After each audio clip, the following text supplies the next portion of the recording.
escuchar también. Y bueno, pues muchas gracias por estar aquí con nosotros el día de hoy. Eh, Hace unos meses platicábamos en Edicciones que nos interesaba muchísimo hacer una actividad sobre este texto de Dysphoria Mundi, el último libro de Paul B. Preciado, y se nos ocurrió invitar a Marcelo y a Sandra Filippini a trabajar acá con nosotros. Así que, bueno, pues es un placer poder conversar con ellos. La dinámica va a ser así, va a empezar Fernando, después yo, cada uno de nosotros va a tener 20 minutos, después Sandra, y al final Marcelo, y al final pues abrimos la discusión al público. Ya saben, si levantan su mano, hay mucha gente hoy, así que sí les pedimos que levanten la mano virtual para que pueda yo verla por acá. Y pues eso, sin más, le doy la palabra a Fernando Barrios. Bueno, genial. Disculpen que estoy un poco oscuro en la imagen, pero bueno, no estoy en mi casa y no sé qué sucede con la luz. Yo escribí una cosa que es, en realidad, ¿se escucha bien? Si hay un micrófono por ahí, si lo apagan, por favor. A ver. ¿Se escucha ahora? Sí, perfecto. Ah, ok.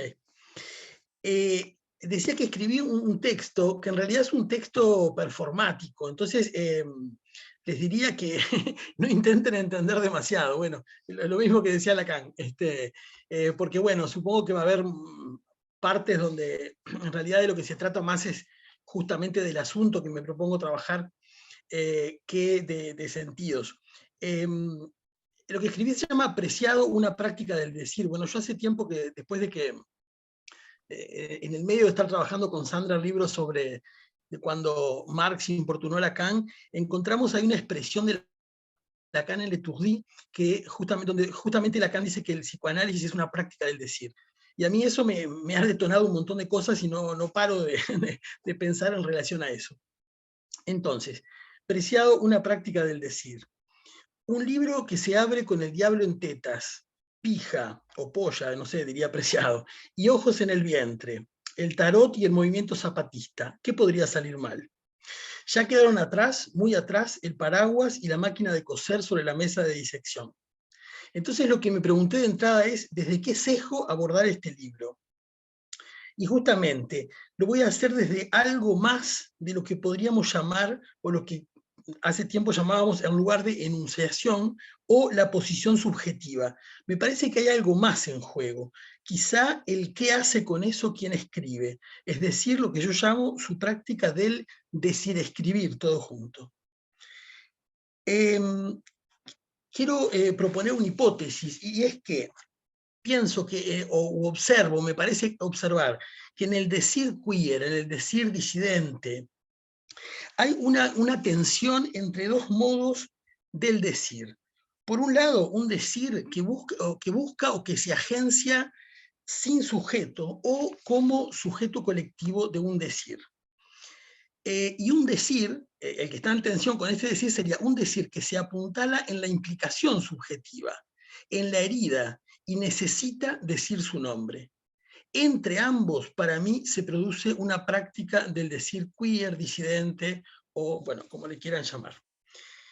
Dice Michel Foucault en la lección inaugural del Collège de France, que conocemos como el orden del discurso. Uy, creo que hay un micrófono abierto, ¿no? Sí. En el discurso que hoy debo pronunciar, dice Foucault, y en todos aquellos que quizá durante años habré de pronunciar aquí, habría preferido poder deslizarme subrepticiamente. Más que tomar la palabra, habría preferido verme envuelto por ella y transportado más allá de todo posible inicio. Me habría gustado darme cuenta de que en el momento de ponerme a hablar ya me precedía una voz sin nombre. Desde hacía mucho tiempo. Me habría bastado entonces encadenar, proseguir la frase, introducirme sin ser advertido en sus intersticios, como si ella me hubiera hecho señas, quedándose un momento interrumpida. No habría habido, por tanto, inicio, y en lugar de ser aquel de quien procede el discurso, yo sería más bien una pequeña laguna en el azar de su desarrollo, el punto de su posible desaparición. Me habría gustado, continúa Foucault, que hubiese detrás de mí, con la palabra tomada hace tiempo, repitiendo de antemano todo cuanto voy a decir, una voz que hablase así: hay que continuar, no puedo continuar, hay que decir palabras mientras las haya, hay que decirlas hasta que me encuentren, hasta el momento en que me digan: extraña pena, extraña falta, hay que continuar. Quizá está ya hecho, quizá ya me han dicho, quizá me han llevado hasta el umbral de mi historia, ante la puerta que se abre ante mi historia. Me extrañaría si se abriera. Bueno, es un decir, me parece a mí, que está abierto a la posibilidad de desdecirse, de decir, escribir para ya no ser más el mismo. Desdecirse, desescribirse, desinscribirse, es una práctica de alto riesgo. Quiero mostrar cómo de otro modo, distinto, pero que para mí hay una afinidad con esto, de qué modo lo hacen Marguerite Duras y Camila Sosa Villada. Ustedes me podrán decir, Marguerite Duras, ¿en qué sentido sería alguien queer? Bueno, yo creo que en más de un sentido, pero bueno, no voy a poder desarrollarlo hoy. En la Duras se lee, en su texto justamente, escribir. Escribir, no puedo, nadie puedo, nadie puede, bueno, valga, nadie puede, nadie puedo. Hay que decirlo, no se puede y se escribe. Y agrega, la escritura llega como el viento, está desnuda, es la tinta, es lo escrito, y pasa como nada pasa en la vida, nada, excepto eso, la vida. La Villada, Camila Sosa Villada, escritora trans argentina, nos advierte que hay un error en su escritura, y que ese error es su estilo. Dice Villada: estoy convencida del error, hay un error en lo que escribo, no puedo decir cuál es, pero sé que está. El error se ha vuelto invisible a los ojos, pero está. Es lo que me hace dudar de mi escritura, es lo que me dice que nada está resuelto. Ese error que se convirtió en estilo es lo que salva a lo que escribo de las miradas extranjeras. Me quiero quedar con esto último, es lo que salva a lo que escribo de las miradas extranjeras. Entonces, algo de una preservación en tensión, o sea, de una preservación en tensión con un darse a decir, un decirse cuidándose y arriesgando mucho, pero no todo. La Villada nos recuerda: todas las que nos hemos arriesgado al deseo somos hijas de Marguerite Duras. Voy a tomar algo de Jean Genet. Dice Jean Genet en Diario del Ladrón respecto del escribir. Dice: no es una búsqueda del tiempo pasado, sino una obra de arte cuya materia pretexto es mi vida. Será un presente fijado con ayuda del pasado, no lo inverso. Sépase pues que los hechos fueron lo que digo, pero la interpretación que de ellos hago es lo que yo soy y me he hecho. Decía hace ya tiempo, en un texto que escribí que se llamaba justamente Jean Genet, una práctica del decir: escribir no es una sola cosa, son muchas. Es una operación compleja que se intenta hacer en un solo acto. Escribir es una práctica, la escritura es un acto imposible. Y esa práctica del decir, al menos para quienes portamos el riesgo de ser diches por otros, por expertos del decir por otros, porque hay expertos en de decir por otros, es a la vez la única posibilidad de escapar tanto a la objetivación como a la subjetivación de esos otros. Genet lo supo al ser víctima del libro homenaje que Sartre le hiciera y que lo dejó sin habla por años. Dice Genet respecto de ese libro, del libro Saint-Genet, comediante y mártir de Sartre: me disgustó mucho porque me vi desnudado por alguien distinto. Yo me desnudo en mis libros, pero al mismo tiempo me disfrazo con palabras, actitudes, ciertas elecciones, por medio de una cierta magia. Me las arreglo para no dañarme demasiado, pero Sartre me desnudó sin ceremonias. Mi primer impulso fue quemar el libro. Me llevó un tiempo retomar su lectura. El libro de Sartre creó un vacío que me produjo deterioro psicológico. Permanecí así durante 6 años. Estoy convencida de que Preciado conoce perfectamente estos riesgos y otros que de hecho conocemos muchos en el campo escritural queer, degenerado, transfeminista, disidente, etcétera, etcétera. Y es por ello que elegimos escribir, no de nosotros mismos, sino desde nosotros mismos, sabiendo que si lo personal es político, lo singular también lo es. Y habrá entonces que poner las cuerpas a afectarse de un decir que no por propio será menos otro, menos impropio. Algo extranjero habita el decir, algo de esa extranjera, que es la literatura para Foucault. Somos gozados por la lengua, diremos siguiendo a Lacan de Ancor.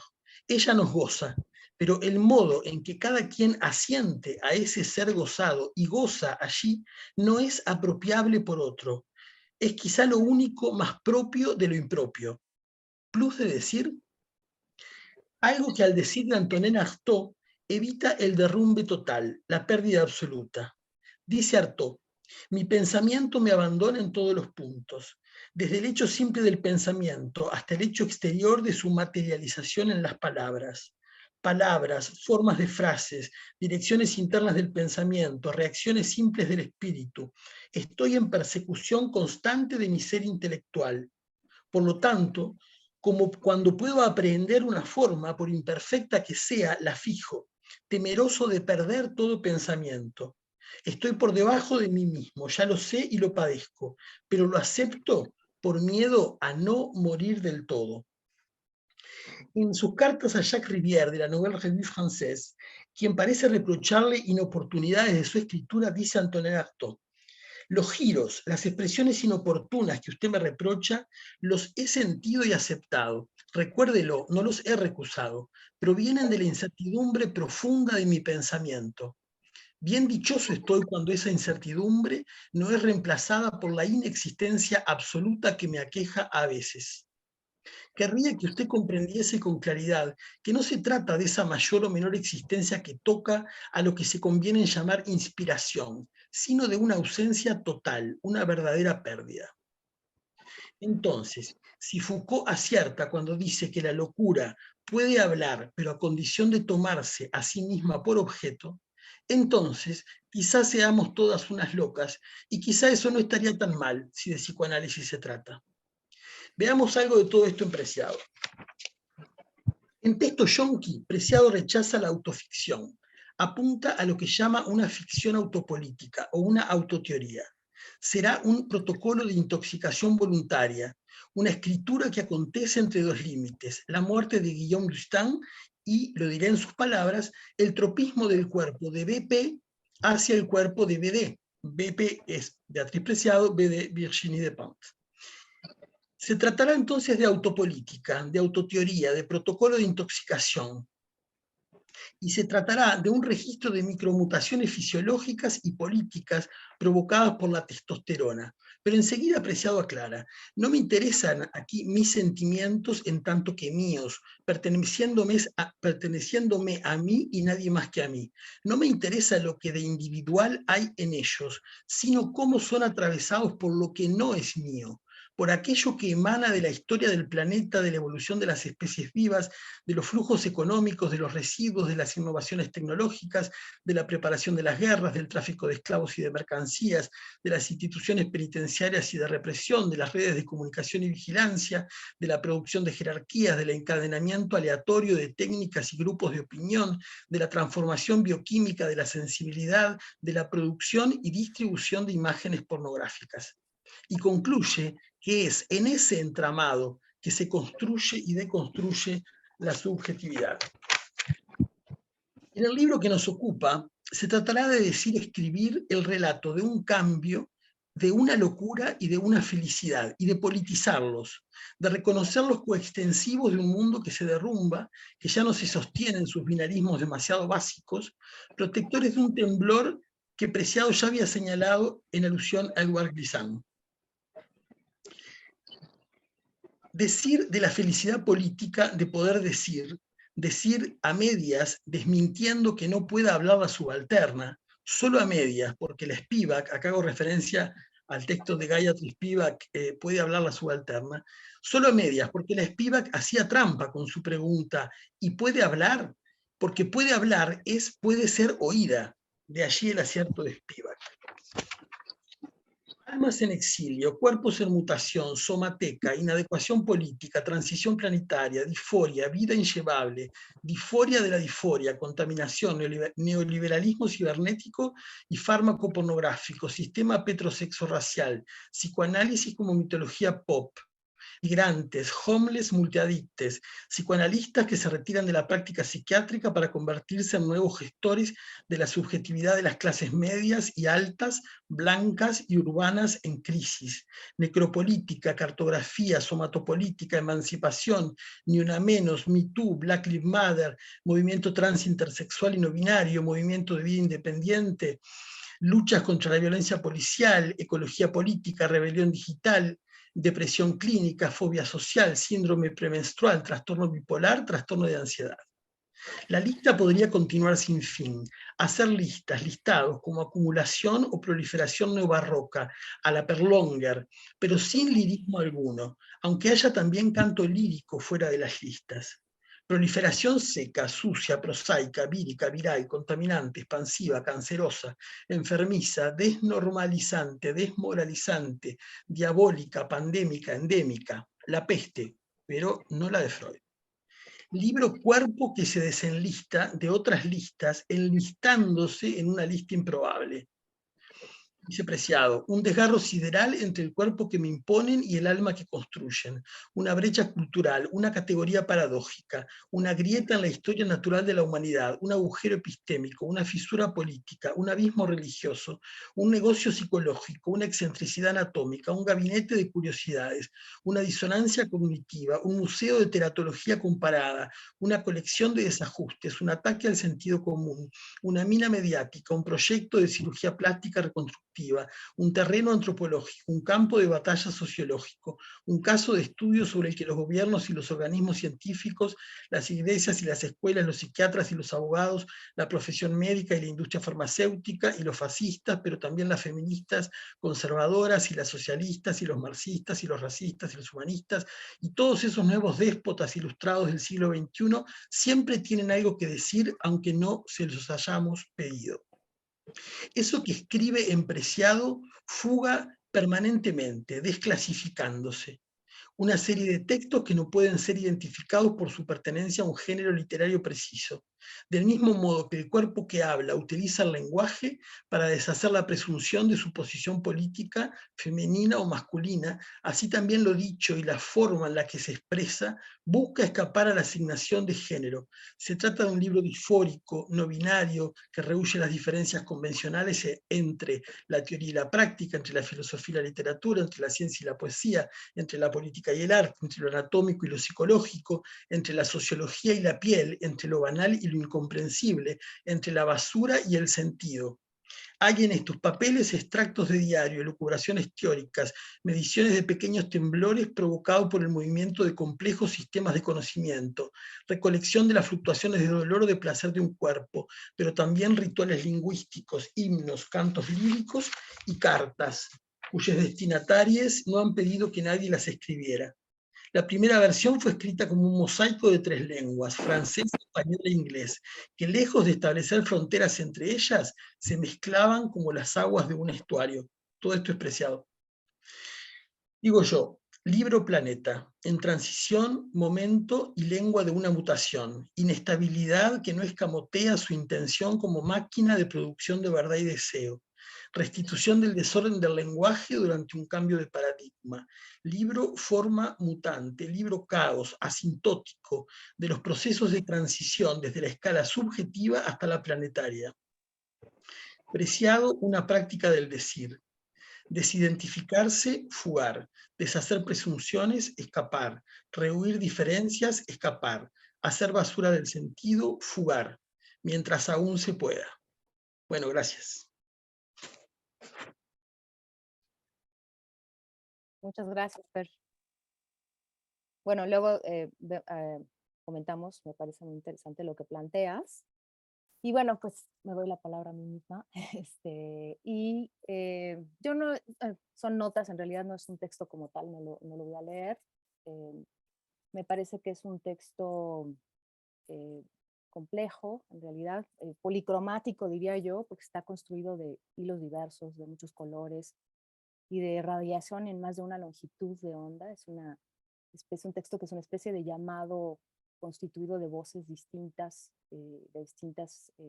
diferentes entre sí, y que por eso mismo el libro tiene muchas lecturas, muchas entradas, muchas formas de leerse, me parece. Yo honestamente lo empecé leyendo y me fue profundamente entrañable, me causó un furor particular. Y luego como a la mitad lo dejé, creo que mm, me cansé un poco, porque quizás de pronto pueda ser repetitivo. Casi cada uno de los capítulos del texto tiene una forma de empezar, que es una especie de mantra, un mantra muy herético además, que le da pues un cierto estilo, ¿no? Me parece muy interesante esto que plantea Fernando, ¿no? Una práctica del decir particular, la de Paul de Preciado, estoy de acuerdo con eso. Y creo que es un texto entonces que disloca, ¿no? No solo por su contenido, sino por su forma también, ¿no? Em, si fuese una pieza musical, diría que sería compleja, disonante, incluso disarmónica por momentos, ¿no? Y que además, digo, lo fuerte del texto es que tiene muchísima información, o sea, son cantidad de autores los que están ahí entrelazados y eso, por un lado se agradece, por otro a veces tal vez lo vuelva un poco complejo, ¿no? A mí me parece que hay una relación muy interesante entre texto yonki y esto, o sea, me parece que ambos están intrínsecamente ligados. Me parece que en Texto Yonki, Beatriz nos hacía partícipe de esta transformación hormonal y corporal que estaba viviendo, pero creo que lo hacía de una manera mucho más, digamos, como a nivel de lectores, ¿no? O sea, como que nos hacía testigos como lectores de algo que estaba viviendo y que de alguna manera evidenciaba la ficción del género, que eso me pareció fascinante, ¿no? O sea, la manera en cómo me quedó muy claro a mí después de leer ese texto, que había, pues que esa ficción era muy evidente, ¿no? Ahora creo que en Dysphoria Mundi la operación es un poco distinta, porque como es un texto que está escrito en la pandemia, creo que no solamente nos hace testigo de una transformación que ella está viviendo, sino que eh, nos muestra, ¿no? Como que se convierte en una especie de espejo, ¿no? Entonces hace posible que nos veamos en lo que está planteando, porque pues todos fuimos afectados por esta pandemia, ¿no? Y creo que hay como varias maneras de posicionarse frente a la pandemia, ¿no? Una que de alguna manera está referida aquí, que es como pensar de manera medio melancólica de aquel mundo que fue y que perdimos y que ya nunca más vamos a recuperar, ¿no? Pero creo que lo fascinante del texto es que hace posible que algo que parece como una pérdida en realidad se configure como una puerta, ¿no? Como una posibilidad de una transformación profunda. Y en ese sentido creo que es un texto realmente alentador, o sea, es muy crítico, es muy crudo, quizás incluso en algunos momentos, pero al mismo tiempo es sumamente alentador y eso es muy esperanzador, ¿no? Como que eh, genera como una cierta felicidad, no sé cómo decirlo, un cierto furor de decir, bueno, es posible una transformación realmente profunda. Entonces creo que esa operación que se lleva a cabo en este texto es distinto de la de texto Yonki en ese sentido, ¿no? Porque, y esto creo que lo hace, digo, yo creo que una de las cosas que a más de uno nos llama la atención de la forma en cómo trabaja Paul B. Preciado es que siempre, digamos, toma elementos muy personales, ¿no? Una forma de tratar de manera muy concreta, muy material, los temas. En este caso, pues bueno, el texto comienza justamente con el diagnóstico de disforia de género, que hace un breve recorrido histórico aquí sobre cómo esta clasificación fue cambiando, ¿no? Cómo se trataba de transexualidad anterior, transvestismo, perdón, bueno, sí, transexualidad y antes psicosis sexual y antes transvestismo fetichista, ¿no? Que bueno, todos estamos creo muy advertidos de esas clasificaciones y las implicaciones que tienen sus construcciones. Y creo que el texto está queriendo dar cuenta de esos elementos muy Foucaultianamente, ¿no? Digamos, de cuáles son esos elementos que configuran estas transformaciones en términos de los diagnósticos. Y es fuerte que el texto comience después de este diagnóstico diciendo, tuve que declararme loco, ¿no? Este es el punto central, me parece, de la operación. Tuve que declararme loco, afectado por un tipo de locura peculiar que se llama disforia. Entonces creo que el texto es una especie de laboratorio, ¿no?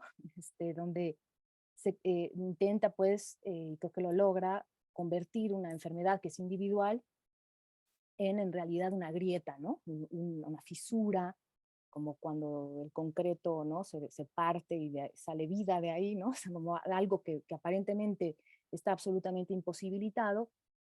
Y en ese sentido, bueno, creo que, y en esos intersticios, ¿no? Donde se abre paso la vida. Y en ese sentido, me recuerda varias cosas. Bueno, primero, una actividad que tuvimos acá también en Ediciones Justín, cuando trabajamos aquel texto de Viveiros de Castro y Débora Danowski, donde me parece que ambos textos son, digamos, tienen potencia los dos, ¿no? De maneras distintas, pero también en el texto de Hay Mundo por Venir, que además invitamos a Manuel aquella vez, Bisset, eh, hay una propuesta de plantearse los problemas a nivel subjetivo, ¿no? Y ahí Débora Danowski y Viveiros de Castro, acompañados del perspectivismo amerindio, que también esto es muy importante y que no está presente en el libro de Paul B. Preciado, plantean pues que hay una dimensión subjetiva que muchos de los filósofos y de los antropólogos y demás no están tomando en cuenta, ¿no? Y que sería necesario empezar a plantearse esa dimensión. Ellos trabajan más como esta cuestión de la melancolía, ¿no? Bueno, de cómo se podría empezar a plantear las cosas de una manera absolutamente diferente, insisto, acompañados del perspectivismo amerindio, ¿no? De que esta división entre individuos y mundo no opera de la misma manera, de tal forma que lo que sucede a nivel planetario, a nivel ecológico, a nivel climático, nos, nos, nos, nos, eh, nos implica de una manera subjetiva particular, ¿no? Claro, ellos están tratando con etnias y con pueblos que tienen una amplia experiencia en ese sentido, ¿no? Y que quizás para nosotros suena un poco de pronto raro, no sé, eh, pero esa relación me parece interesante, ¿no? Del texto de Débora Danowski y Viveiros de Castro, que también tiene esa potencia como para plantear estas cosas, ¿no? Y que además no están desligados de un asunto político, ¿no? De la dimensión política que está implicada. Y esto, bueno, tiene que ver también porque hay otro de los interlocutores en el libro de Paul B., que son muchísimos, ¿no? Pero uno de ellos, me parece muy interesante, es Mark Fisher, que seguramente lo conocen, con este texto de realismo capitalista. Y me parece bien interesante acá la discusión porque en ese texto donde Fischer lo que plantea es que el realismo capitalismo es una noción, una especie de atmósfera, dice, penetrante, una barrera invisible que constriñe pensamientos y acciones y que Paul B. Preciado apuesta en este libro, porque así lo dice tal cual, ¿no? Que en realidad la pandemia es una puerta, ¿no? Una posibilidad para empezar a ver que sería el principio del fin de este realismo, perdón, de este realismo capitalista del que hablaba Mark Fisher. Es una hipótesis fuerte la que está planteando aquí Preciado, me parece, ¿no? Y que también creo que abre una discusión sobre el asunto de los realismos, que también hemos discutido bastante acá, ¿no? O sea, qué tipos de realismos, ¿no? Y creo que hay en esa gran gama de realismos filosóficos que hay hoy en día también una gran gama de posiciones políticas distintas, ¿no? En ese sentido, creo que Viveiros de Castro y Paul B. Preciado se posicionan muy claramente, ¿no? En una posición muy clara, ¿no? Que denuncia la racialización, la colonialidad, en fin, todas estas dimensiones que muchos de los realismos ignoran por completo, ¿no? Y que llevan a una posición realmente de derecha, etcétera, ¿no? Muy conservadora, en fin, ¿no? Y excluyente. Entonces, eso, ¿no? Dice Paul B. Preciado acá, es el comienzo, el fin de ese realismo que él le llama irrealismo en realidad, ¿no? Porque ahí, claro, ahí también entramos en la discusión de a qué le llamamos realismo, eh, y así que mientras los realistas, filosóficamente hablando, defienden la posibilidad del acceso a lo real frente a los idealistas que tanto tiempo han predominado en filosofía, Preciado anuncia el principio de su extinción, dice, ¿no? Pero la cuestión es qué tipo de real estamos hablando, ¿no? Y creo que esto también es una discusión que nos compete. Y me parece muy importante la forma en cómo Preciado se posiciona aquí, ¿no? Porque mientras el realismo filosófico especula con un real que puede llegar a ser igualmente de abstracto, se puede abstraer ese real, Preciado experimenta con su propia somateca y evidencia que este régimen petrosexorracial, que es un término que introduce en el libro que me parece también muy interesante, se materializa en una estética en el sentido amplio del término, es decir, no solamente una cuestión que atañe al arte y una dimensión, digamos, del arte, sino en un sentido mucho más amplio, ¿no? Es decir, una captura, dice, sensorial, cognitiva, espaciotemporal, ¿no? Y aquí creo que uno de los autores que está muy presente también, además de Fischer, es Gunther Anders, que yo no lo conocía, me parece un autor también muy, muy interesante, que trabaja sobre el hombre que tiró la bomba nuclear en Hiroshima y cómo este hombre enloquece, ¿no?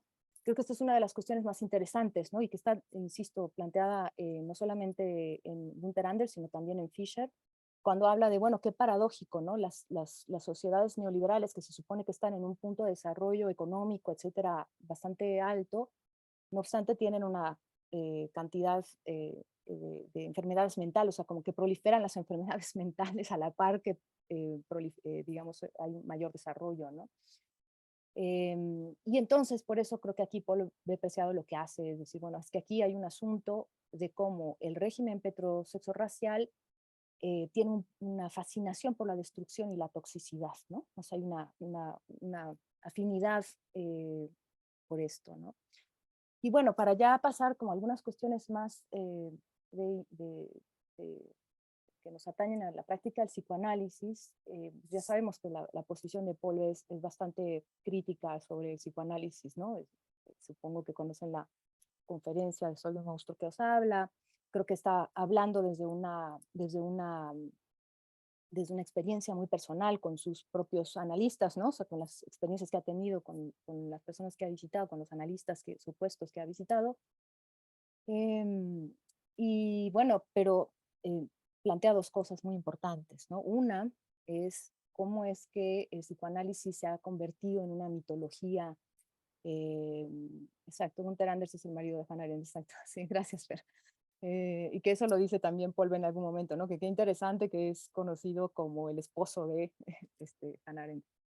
Em, y lo que dice es que se ha convertido en una mitología, ¿no? El psicoanálisis cómo se convirtió en una mitología que alimenta la creencia en los relatos patriarcales del siglo XX, que yo creo que es una crítica no menor, tendríamos que revisar con cuidado. Creo que, bueno, por supuesto, ahí hay cantidad de feministas que han hecho un trabajo muy serio, Butler, por supuesto, ¿no? Con su crítica a la forma en cómo se ha naturalizado la ley y todo el desarrollo en Lacan de la metáfora paterna. Y Gail Rubin, ¿no? Que dice cosas como, bueno, en realidad el psicoanálisis podría haber sido un feminismo, pero es un feminismo frustrado, ¿no? O sea, como que abre la puerta, no deja de reconocer Gail Rubin, ¿no? Que hay en el psicoanálisis una construcción muy interesante que desnaturaliza el sexo y el género, pero que no obstante como que vuelve de nuevo a cerrarse y a caer en una serie de relatos y de coordenadas patriarcales. Y el segundo, pues es la segunda crítica es la de la apropiación del deseo, que ahí están trabajando mucho con Deleuze y Guattari. Eh, a mí me parece entonces que hay estas dos coordenadas que bien se podrían trabajar, ¿no? O sea, digamos, solamente estoy abriendo algunos puntos como para poder empezar a discutir. Me parece que Preciado lo que hace es como un ejercicio que además que utiliza un término que es el de ecdisis política, ¿no?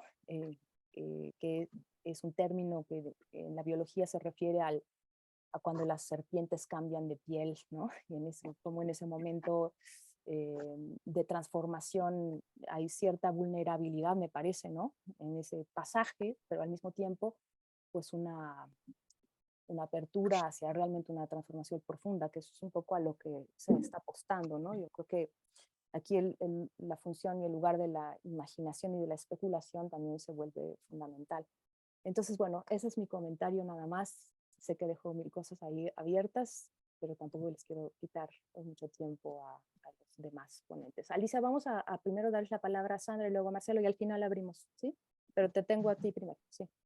Sandra.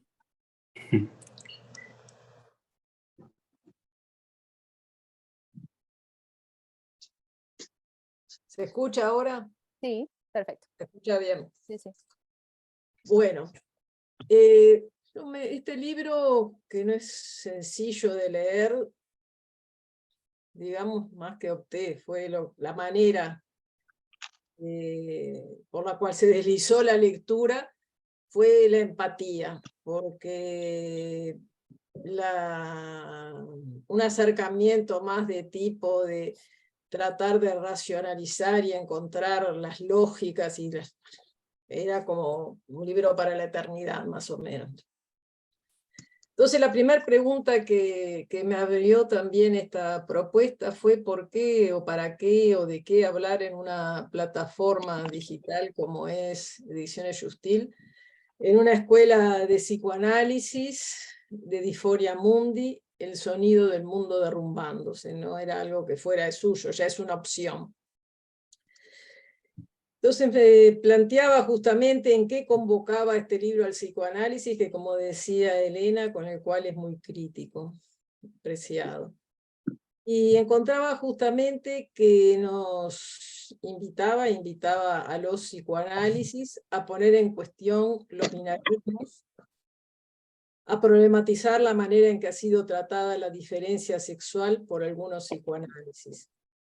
Y nos propone captar, y acá lo cito, la importancia de la consideración de la diferencia racial, de la diferencia sexual o de la superioridad de la especie humana como nociones científicas y por tanto verdaderas a partir del siglo XVIII que sirvieron para crear el mundo del capitalismo colonial.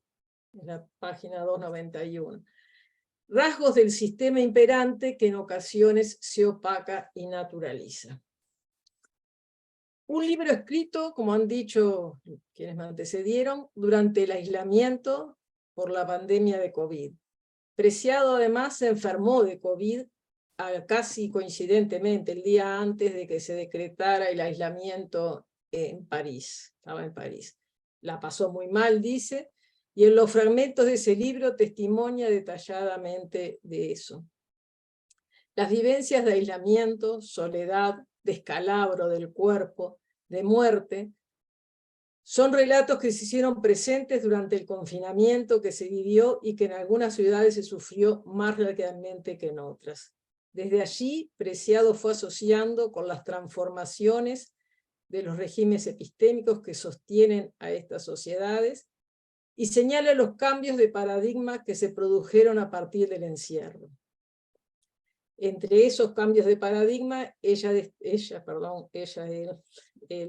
destaca la digitalización, que irrumpió aún más drásticamente en las vidas, la pantalla y el teclado.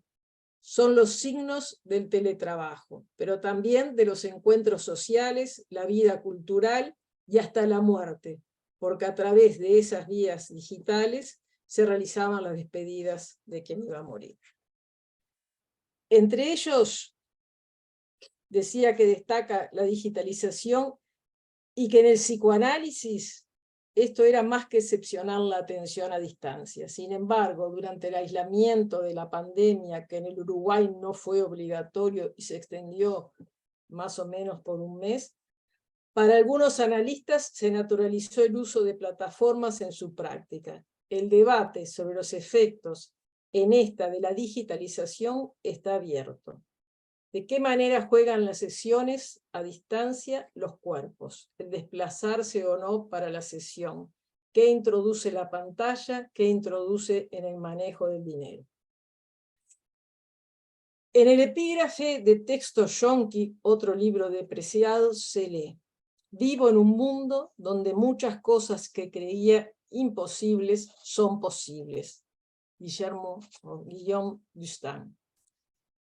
Esto fue escrito en 1996, hace casi 30 años, y cada vez es más patente. Bueno, los efectos de la pandemia fueron evidentes en lo que parecía, y la pandemia lo que parecía imposible de un mundo paralizado a lo que generó. Pero me interesa particularmente, justamente en esto de apropiarme el planteo del libro, hablar de algo que pasa en Montevideo, que es la situación que hoy referimos al pasar con el agua potable. La ciudad en la que vivo, Montevideo, no se puede tomar el agua de las canillas, no hay agua potable. Para realizar los proyectos que eran necesarios para prever esa situación, eso estaba en manos de los políticos, que con su despreocupación por el ecosistema y su desesperación por los recortes presupuestales, no priorizaron y se interesaron en invertir en esas obras. Pero lo que en este momento más me interesa es escuchar los sonidos del mundo derrumbándose y encontrar cuáles son las relaciones epistémicas que sostienen estas formas de organización social, las declaraciones hechas por los políticos a cargo de esta situación desde el punto de vista del Estado. No resolvieron los problemas que tenían que resolver, que era su tarea, pero sí se autorizan a los demás a decirles al pueblo paternalmente lo que tienen que hacer. Declaraciones al otro día de que el problema se hace público, de la vicepresidenta, una señora, del ente a cargo del suministro de agua, consultada por cómo iba a ser la población, la gente de carne y hueso, de bajos recursos, para acceder al agua potable que no tenía plata para comprarla, ¿no? Entonces la señora da una respuesta digna de María Antonieta. Si no tienen plata para comprar agua embotellada, que compren una Coca-Cola menos. Como corresponde a una señora, habló de lo doméstico, una lección de economato desde su clase y género preestablecido para esa clase. El secretario de la presidencia ensaya soluciones retóricas que apelan a su función de forma dramática y grandilocuente. Está haciendo carrera política de la presidencia. Sin olvidar la referencia bélica, bien macha, y aún peor, nazi, dice, la solución final es que llueva. Pero como es alguien honesto, y tal vez como no funcionó el ultimátum a la lluvia, apeló a la religión. En otras declaraciones, recemos para que llueva. Entre los top 3 de los disparates dichos en estas declaraciones, y que no son disparates, sino partes de una forma de plantearse y de presentar las problemáticas de las cuales estaban a cargo, en unas declaraciones cantinflinescas de Cantinflas, el presidente de la República dice, él además lo dice desde su lugar de informar a la población con la verdad y de la cual exigió ser el único portavoz de la crisis hídrica. El agua es bebible, pero no es potable. Disforia Mundi. Otro acontecimiento político de mi país, uno de los más importantes de los últimos tiempos, junto con el problema del agua. La denuncia hecha por una chica trans a un senador de la República por pedofilia. Él tuvo que renunciar a su partido y pedir licencia en su banca de senador. Pero esto sucedió cuando los testimonios de menores para el juicio pasaron a ser muchos, y se supo que entre las denuncias habían algunas ya caducadas legalmente, pero que eran de abuso a niños pequeños. La persona que hizo la denuncia es del mismo partido del senador, el de gobierno. Ese senador era el más importante de la bancada del partido de gobierno. Otros personajes, un ex profesor del liceo militar que sería quien le facilitaba el contacto con los jóvenes denunciados, jóvenes menores. Entonces repasemos: político católico conservador, profesor de liceo militar, adolescentes menores de edad que se prostituían y una chica trans. Ahora se suma un chico que, siendo menor, tuvo relaciones por dinero o sexuales con este señor senador, y que además estuvo por estafa preso a los 18 años. Y fue el que facilitó a la señora o chica trans que hizo la denuncia, las fotos para hacer la denuncia. La situación no termina ahí. El presidente y ministro del Interior, al ser consultados frente a la primera denuncia, salen en defensa del senador diciendo: le creo, porque decía que era inocente, es mi amigo, desde hace 30 años lo conozco. Al estilo de la barra de amigos machos, la manada se defiende. Es más, el ministro del Interior, que es quien tiene que hacer las investigaciones cuando el juez mande, lo acompaña a ese senador a una primera conferencia donde desmiente la acusación, aduciendo que nunca ocultó su orientación sexual, pero no dice cuál es, y solapando lo gay a la pedofilia por la que estaba denunciado. ¿Por qué surgió esa denuncia si lo sucedido era de cuando esta chica, que se llama Romina Celeste, no recuerdo el apellido, tenía 13 años y ahora tiene 30? Surgió de la rabia de no ser reconocida por ese senador como miembro de su partido, cuando esa chica fue procesada por escupir a una inspectora de tránsito en un acto que había en Montevideo para recibir a Lula. Una trans loca, acusada de loca, cerraba el círculo todo eso para desconocerla.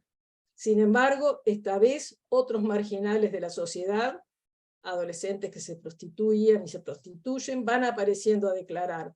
Un estafador expreso también enfrentado a políticos conservadores. Por un lado estaban ellos, los marginales, por otro los políticos conservadores católicos, un profesor del liceo militar, el presidente, el ministro, que con retórica moral conservadora pretendían negar esos hechos. Pero, y acá el psicoanálisis tiene algo que aportar, Movesín, que se llama ese profesor de historia del liceo militar, que era quien hacía el contacto de los jóvenes, adolescentes menores para que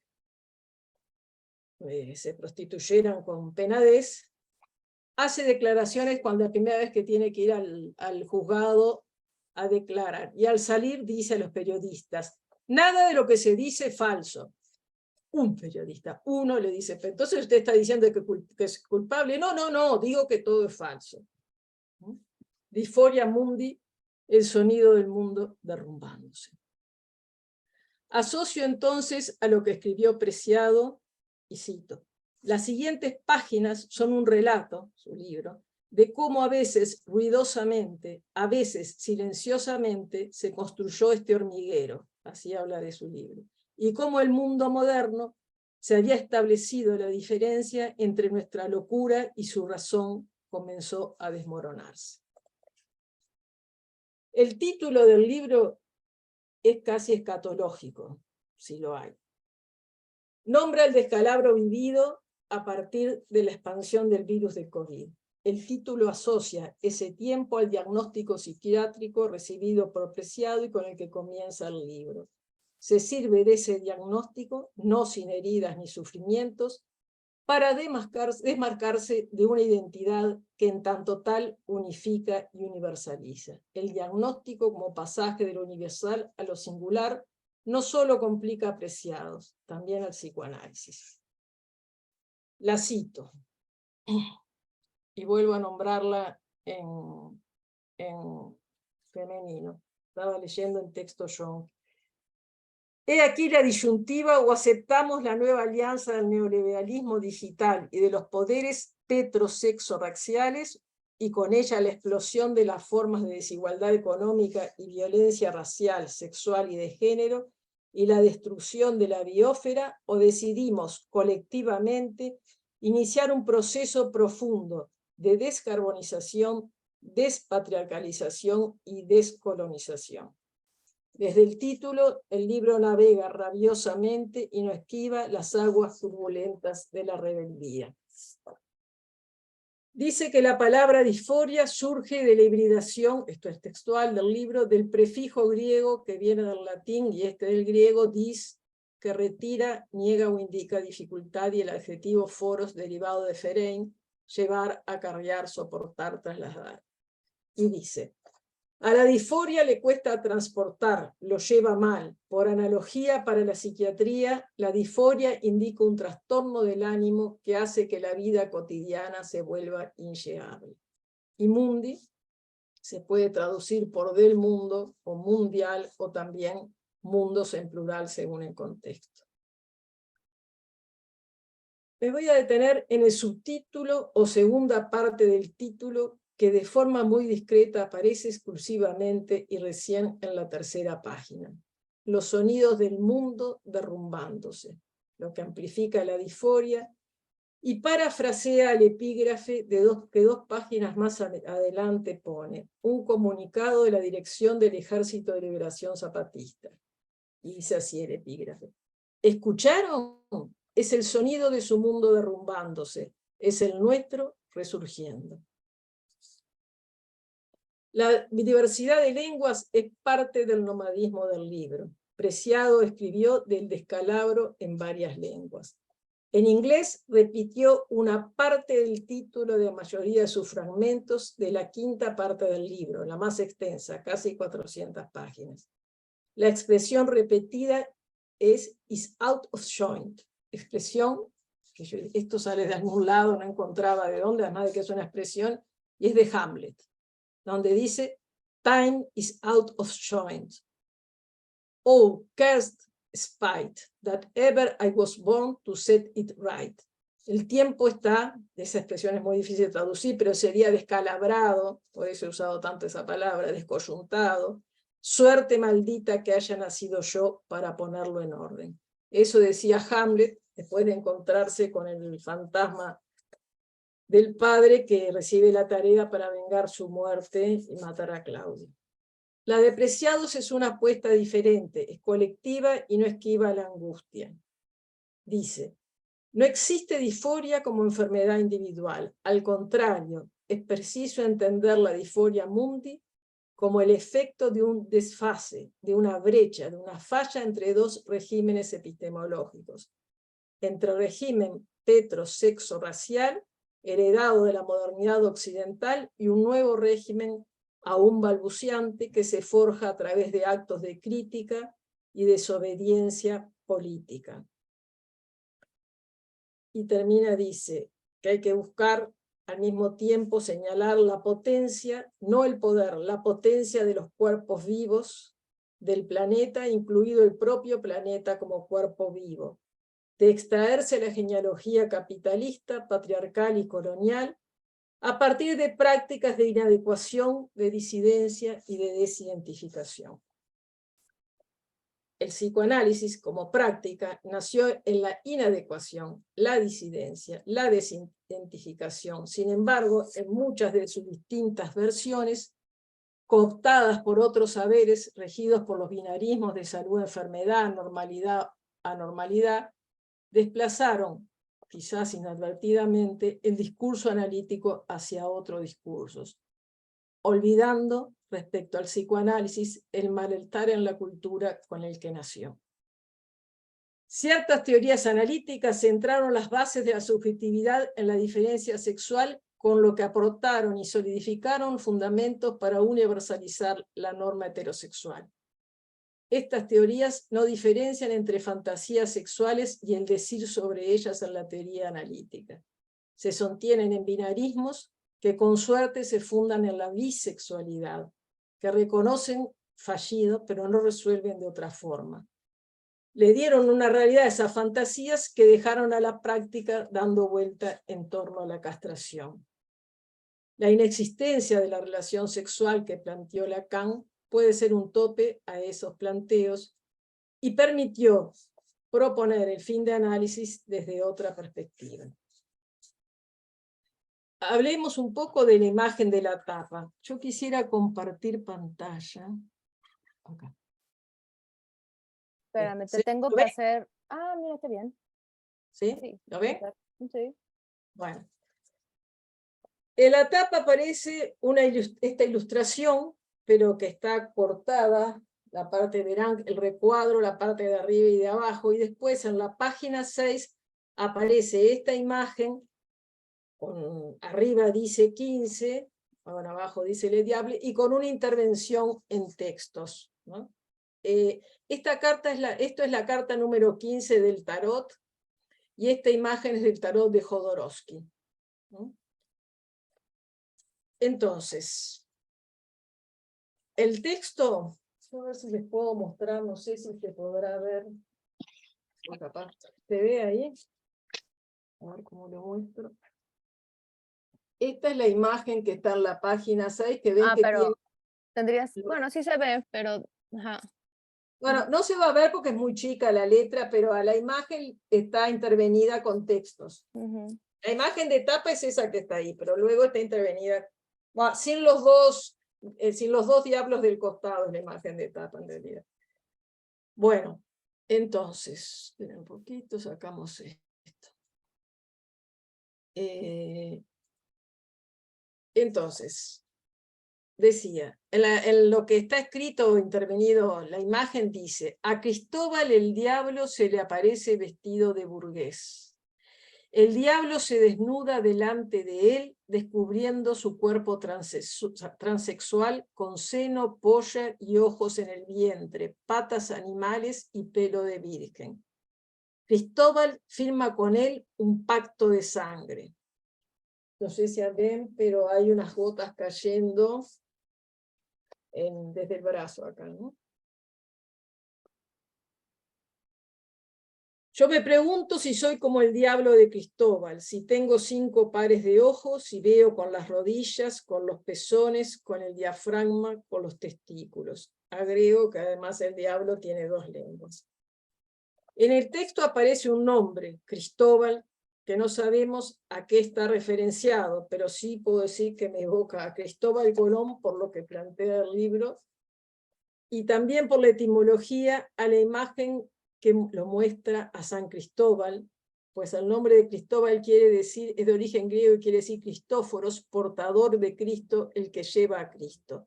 Es esa imagen de uno con Cristo acá al hombro. Sobre el lado izquierdo de la imagen hay gotas de sangre cayendo del brazo del diablo sobre un corte de la tierra, y a su lado se lee el pacto de sangre con Cristóbal y el mundo. Bueno, decía que el diablo está parado sobre un corte de la tierra y tiene cuernos de ciervo.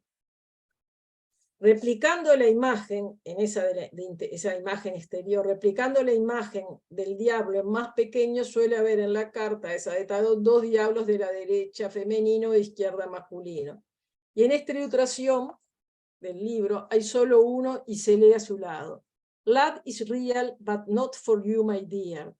Not tonight. ¿Ubican esa frase? ¿Alguien lo ubica?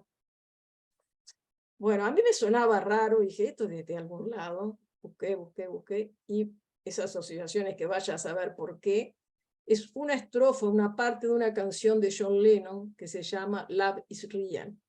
Está en el disco Acoustic, que es un disco que salió después que mataron a John Lennon en el 2004. Bueno. ¿Podés repetir, Sandra, el nombre de la canción? Love is real, el amor es real. El amor es real. Love is real. Y en el texto dice, love is real, but not for you, my dear, not tonight. El disco es acústica. Bueno, entre el título, bueno, y debajo de toda la imagen dice Le Diable, ¿no? Que está escrito en francés. Entre el título, la imagen y el texto, lo que puedo leer es un entrelazamiento de decires sobre creencias o de creencias, construcciones de cuerpos, explosión y cuestionamiento de una imagen unificada del cuerpo en base a las normas eróticas de amor, desamor, las relaciones de poder y colonialismo. Disforia mundi. Este caos, desorden, acompaña la escritura del libro.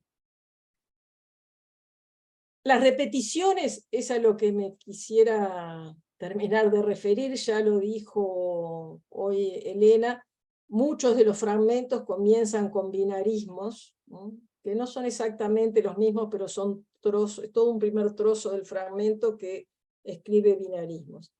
Y luego, al final de muchos de los fragmentos, tampoco en todos, termina el fragmento con la frase Wuhan está en todas partes, ¿sí? La aldea de donde salió el virus, se supone, donde empezó el virus. No sé cómo se dice, atacar, ¿no? Bueno, a los humanos, apareció el virus a los humanos. También esto que parece, bueno, Wuhan está en todas partes, podría ser algo poético, y lo tiene, esa repetición, que tiene que ver justamente con que no es solamente una cuestión de infección, con toda la importancia que tuvo y de globalización de eso, sino también lo que son esas relaciones, como dice Preciados, epistémicas que sostienen un sistema, está en todas partes. Pero esa formulación también la tomó de Gunther Anders, que insiste o formula en uno de sus libros, justamente diciendo de que por qué se produjo Hiroshima no es un problema solo de Hiroshima, sino que Hiroshima está en todas partes. Como decía Elena, las referencias a otros escritores, filósofos, artistas son permanentes. Es un libro construido ya no como un puzzle, pues si así fuera apelaría a una totalidad, sino que está escrito en fragmentos, cut-up, una estrategia para cortocircuitar el control, decía Burroughs, ¿no? Y basado en la propuesta de William Burroughs de cut-up. Sandra, te falta mucho porque ahora sí ya estamos Bueno, en el tiempo. ya dejamos acá. No, quería decir nomás que entre estas cosas particulares del libro hay 4 fragmentos que tienen el mismo título. Ah, sí. Narrator is out of joint. Ujú. Es decir, el narrador está descalabrado. Son, perdón, 4 no, 6 fragmentos Sí. que no tienen mucha relación entre sí en lo que escriben, pero sí en cuanto a cómo está implicado. Sí, sí. Termino ya, digo, dice Preciado, la única manera de salir de este recinto hegemónico es dar la vuelta a las categorías con que nos alteran para comprender el propio sistema que produce las diferencias y las jerarquiza. Lo que quiero terminar con esto, las otras cosas podemos hablar en otro momento. Me parece fundamental que Preciado no excluye ni su goce, ni su erótica, ni su cuerpo, ni su uso del lenguaje en lo que escribe, lo que consuena con lo que Lacan formula como el trabajo en la lengua. Y para terminar, me parece importante justamente que la pandemia en términos freudianos fue otro de los grandes golpes al narcisismo. ¿Cómo responderemos a esto y cómo respondemos? Depende cuáles serán los sonidos con los que nos escucharán. Un virus que partió de un murciélago y que paralizó a todos y a la sociedad. Disforia mundis. Y espero, y hago, para que no excluyamos al psicoanálisis de ser parte de los sonidos de mundos disidentes que hacen escuchar su voz. Bien. Gracias, Sandra. Muchas gracias. Marcelo, te damos a ti la palabra. Bueno, gracias. ¿Se escucha bien? Sí, se escucha bien. Perfecto. Bueno, mi lectura del libro es fragmentaria, fue fragmentaria, y voy a tomar 2 o 3 puntos que particularmente me tocan, me interesan, que con algunos estamos embarcados en eso, y que tienen que ver, por un lado, con la cuestión que plantea en relación a la estética y lo sensible.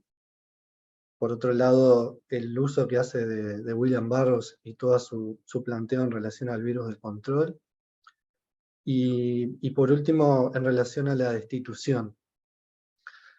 Pero antes quiero decir alguna cosa sobre lo que planteaba Elena, que me parece importante situar este libro en su relación, digamos, de Preciado al psicoanálisis.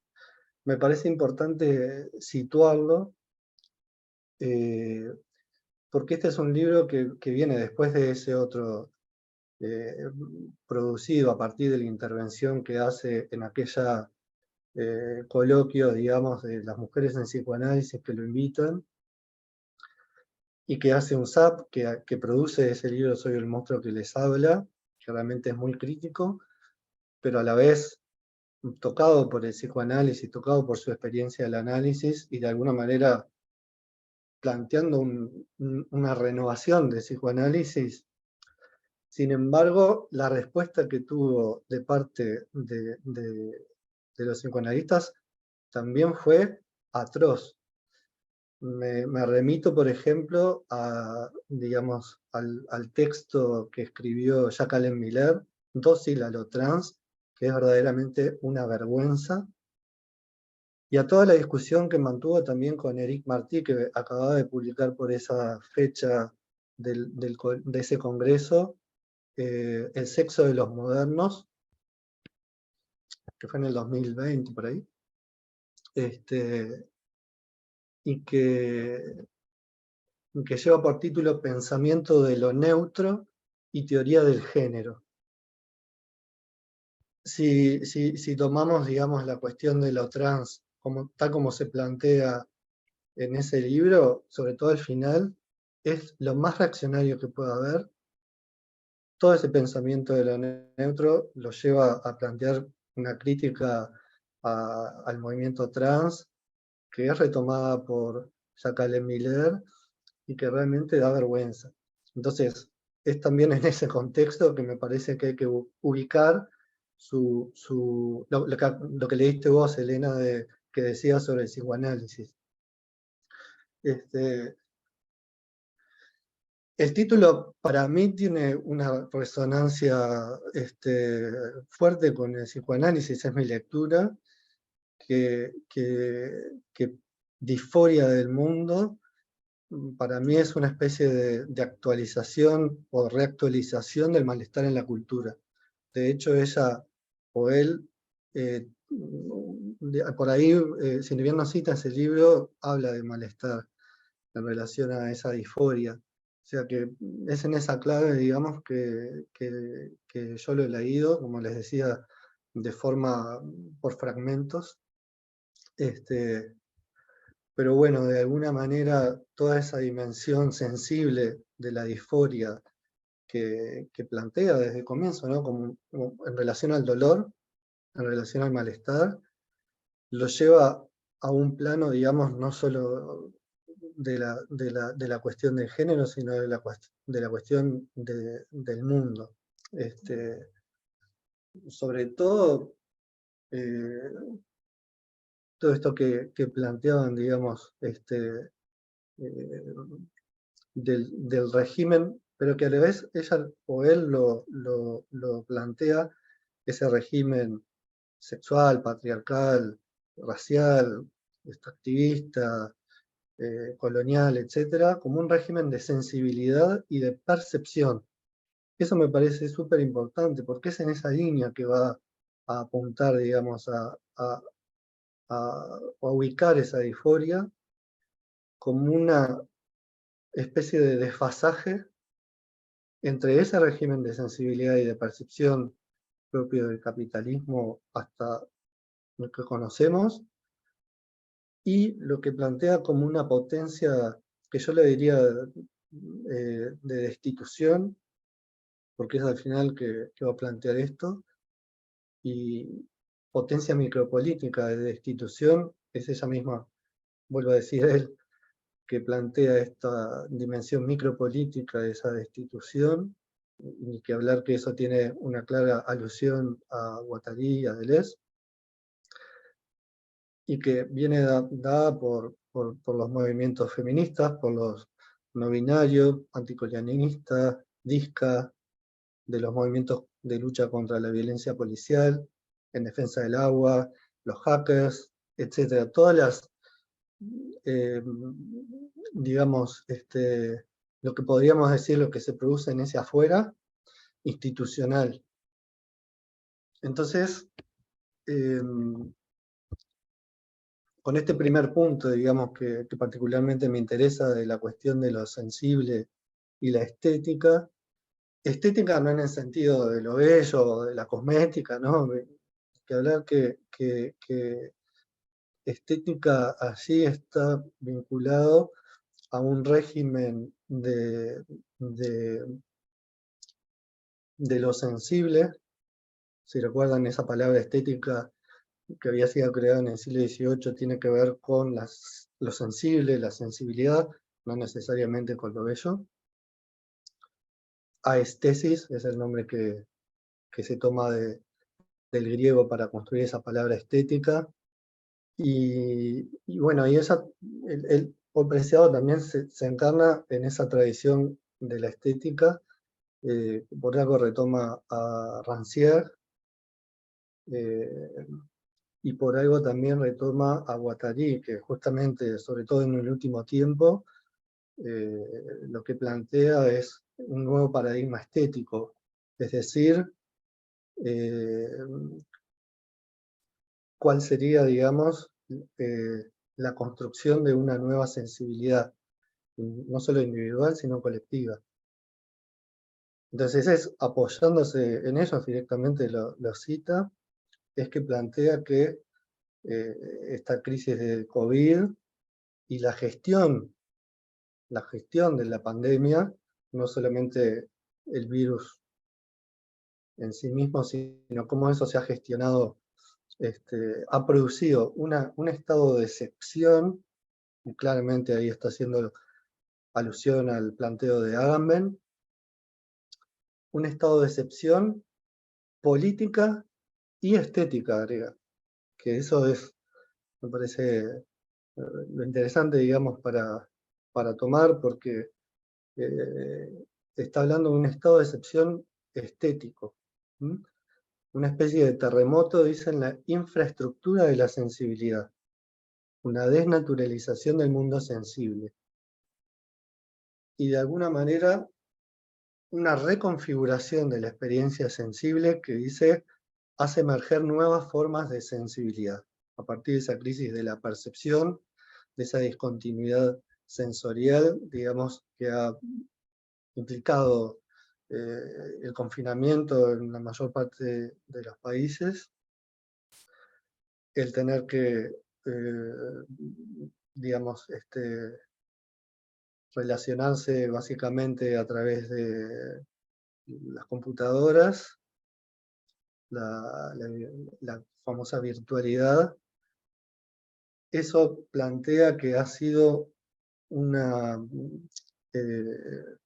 digamos, discontinuidad de las funciones sensoriales que se habían especializado en la modernidad, sobre todo la visión y el tacto. La visión, y ahí tiene todos esos análisis sobre la cuestión del panóptico, porque estos sentidos, que también están, como decía Sandra, out of joint, es lo que en uno de los capítulos plantea, se llama así, los sentidos están out of joint, tanto la visión como el tacto,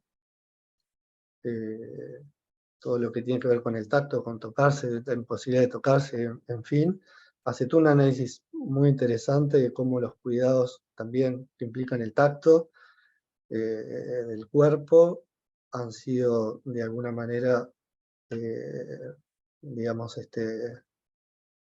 feminizados.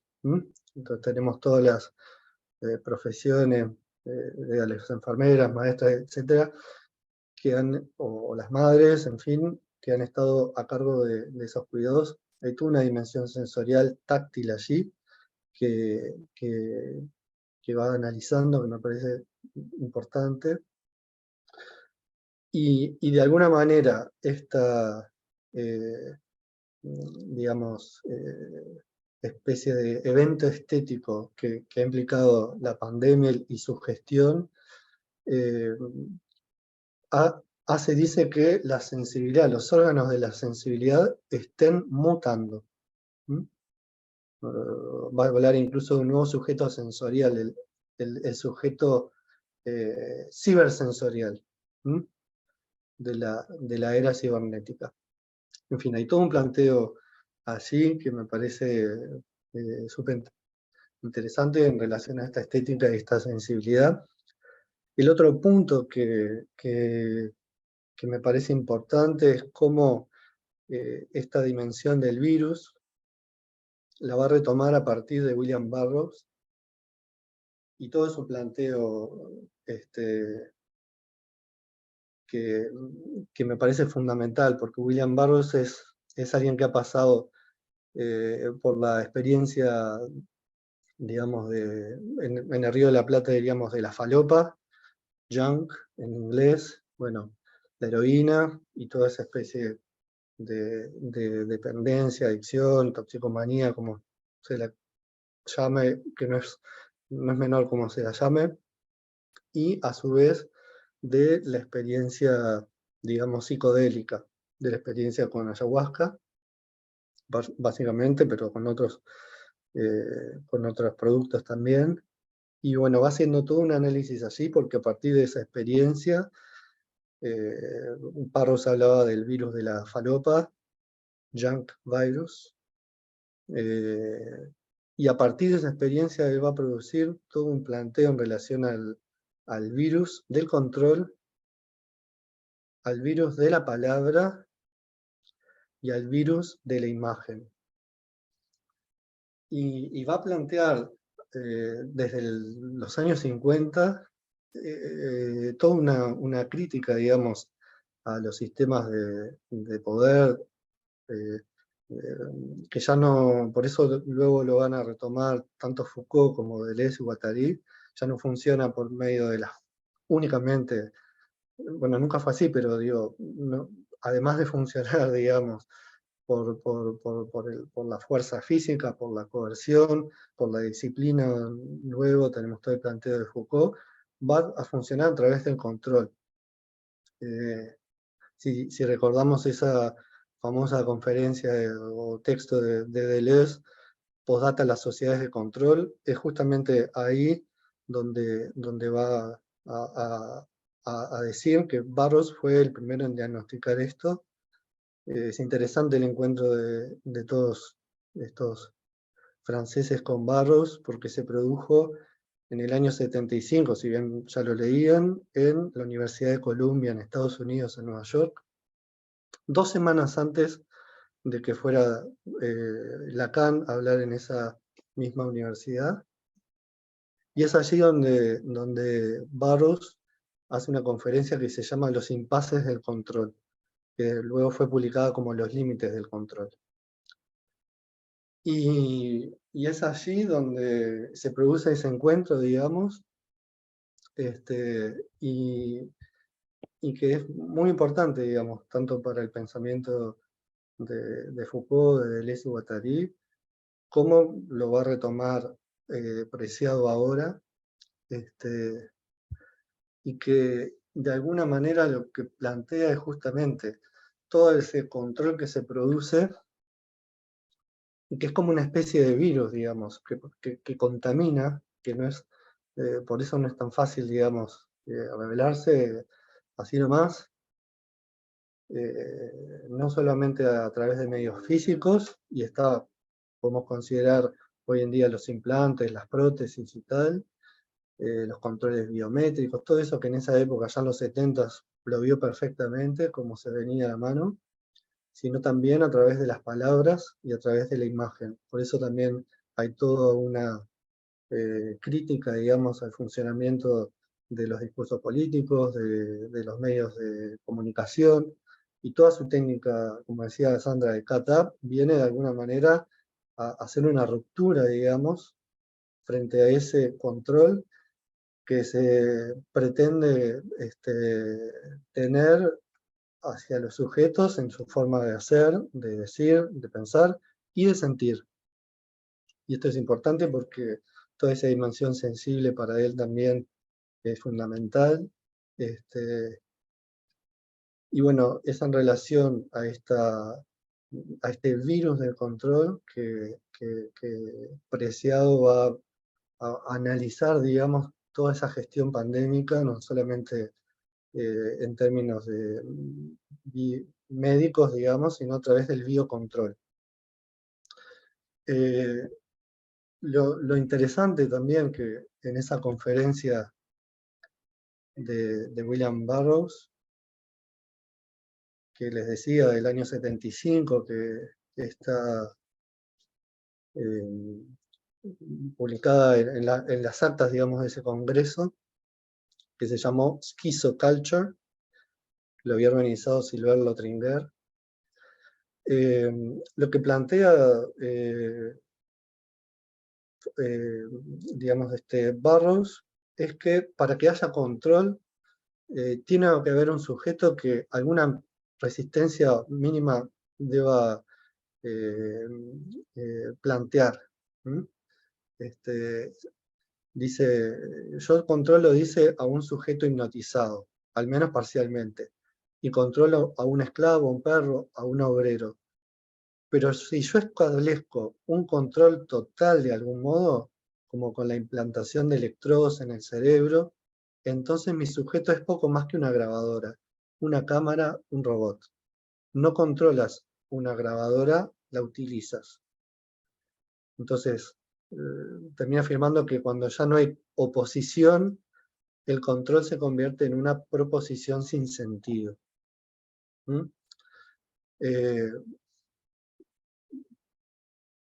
entonces, de esta manera, lo que plantea también es que las técnicas de control que se han ido refinando, que han implementado toda una nueva tecnología,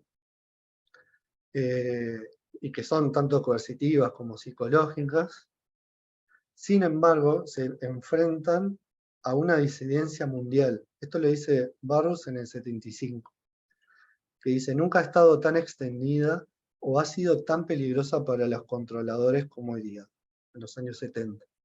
Y creo que es este punto, digamos, que Preciado también retoma, digamos, porque ese control, que como les decía es curioso, porque Lacan va 2 semanas después a esta misma universidad, jamás los lacanianos hablan de eso, los esquizoanalistas tampoco, de esa ida de Lacan, que si recuerdan, hace toda una alusión, no solo al control, porque habla del análisis de control, y cuestiona ese término también, sino del psicoanálisis como epidemia, de la palabra como parásito, y hasta del goce fálico como parásito.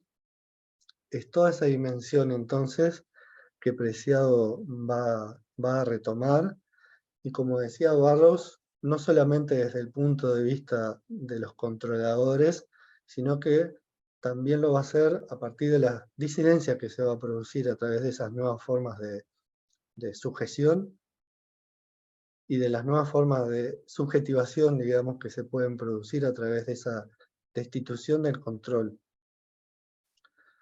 Es interesante, digamos, cómo por un lado va a plantear que aquello que soñaba Burroughs a través de esas técnicas de cut-up, que no solamente tenían que ver con los textos, sino con imágenes y con grabaciones también. Hoy en día, todos esos aparatos de los cuales dispone cualquiera, como un celular, podrían ser usados también, no solamente para controlar, sino para dar vuelta, digamos, esa relación de control. Por ejemplo, no sé, las manifestaciones en Hong Kong, cuando los manifestantes eran aplastados, digamos, por la policía, como todo el mundo tenía celulares, podían usar las aplicaciones de reconocimiento facial para reconocer los rostros de los policías y lo publicaban en una página donde se decía, esta persona, este policía, con nombre y apellido, nos masacró. Y así con otros ejemplos. Pero entonces hay toda una dimensión allí de la destitución, de esa destitución que para un público lacaniano tiene toda una resonancia de la destitución subjetiva, de la cual tanto y poco se ha hablado. Destitución en el sentido de, tampoco de la destitución de un cargo político, sino de la salida, la separación de las instituciones. Y ahí hay toda una línea que retoma, sobre todo al final del libro Preciado, que tiene, y con esto que termino, que tiene que ver con una línea que se puede encontrar ya sea en Agamben, cuando plantea su teoría sobre la potencia destituyente. Bueno, hay toda una red, digamos, de autores, si se quiere, o de experiencias que van por esta línea de las insurrecciones destituyentes, que podemos rastrear hasta lo que planteaba el colectivo Situaciones en el año 2001, a partir de la crisis en Argentina, donde se decía que se vayan todos. Ahí se empieza a hablar de las insurrecciones destituyentes. Y por eso al final del libro entiendo que Preciado plantea todas estas prácticas de disidencia que Burroughs dice que como nunca están desafiando ese control, prácticas de secesión, prácticas de separación de las instituciones que han justamente vehiculizado todas esas categorías hombre-mujer, hombre-animal, de raza, de sexo, de clase, etc. Destituir esas instituciones, no solamente yendo contra, criticándolas y destruyéndolas, sino desactivando la necesidad que tenemos de esas instituciones. Y por eso creo que es un momento importante digamos, hace como una cartografía, digamos, de las prácticas destituyentes que se pueden encontrar en la época actual.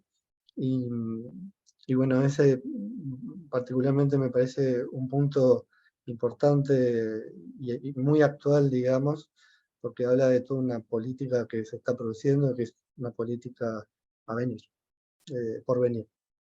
Por ahí dejo. Muchas gracias, Marcelo. Muchas gracias. O sea, ahora sí, Alicia, tenías la mano levantada desde antes de terminar, así que venga. Bueno, gracias. Sí, se dijeron muchas líneas, pero bueno, quiero destacar este desplazamiento que hace Preciado desde esa afección de esta particular locura de disforia, y resalto esto de escribir, ¿no? de cómo escribir y desinscribirse, que decían en la presentación, pasar a Disforia Mundi, escrito diferente, ¿no? Como la palabra griega. Y quería leer esta partecita. La noción de Disforia Mundi, con la noción de Disforia Mundi, no pretendo de algún modo fijar la disforia como un lugar naturalista, ni como condición psiquiátrica que describe el presente. Todo lo contrario, busco entender aquellas condiciones que son descritas como disfóricas, no como patologías psiquiátricas, sino como formas, como formas de vida que anuncian un nuevo régimen de saber y un nuevo orden político visual desde el que pensar la transición planetaria. Las disciplinas modernas como la psicología o la psiquiatría y la farmacología normativas, que trabajan y comercian con el dolor psíquico, deben ser desplazadas por prácticas colectivas experimentales que sean capaces de elaborar y de reducir el dolor epistémico. El arte, el activismo y la filosofía poseen esta capacidad. Me parece que Sandra, con la situación de los discursos políticos en Uruguay como en otras partes del mundo, me parece que marca esta disforia, ¿no? Que por un lado, ¿qué interesaría al psicoanálisis? Como de este desplazamiento, de esta disforia diagnóstica escrita con I latina, va a esta disforia mundi, y de esta, ¿qué decimos de esta disforia mundi? ¿No? ¿Cómo volver? ¿No? Como,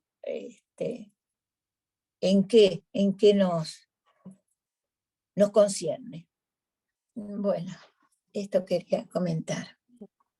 Gracias, Alicia. No sé si hay alguna otra intervención o alguien quiere responderle algo a Alicia de lo que dijo Sandra. No, quisiera agregar algo nomás, porque creo que los planteos son compatibles, no son preguntas. Sí, en esto que decía Marcelo, ¿no? Y que hace a a lo que planteó también Alicia. Hace pocos días Fernando me manda una grabación de una intervención de Miller a partir de un libro, y nuevamente uno dice, pero ¿se dedican al psicoanálisis o a qué? Y creo que es a qué. Habla de que, bueno, de que va a hablar de algo, X tema, y que él sabe que hay teorías queer y de género, pero que hay dos sexos, y así empieza con las fórmulas de la sexuación sin preguntarse nada de lo que estaba diciendo, ¿no? Es decir, suponer que justamente no hay una implicación en lo que se va a decir sobre, por ejemplo, las fórmulas de la sexuación o la teoría analítica, una implicación desde el lugar en que se dice y lo que se dice. Entonces, en ese sentido,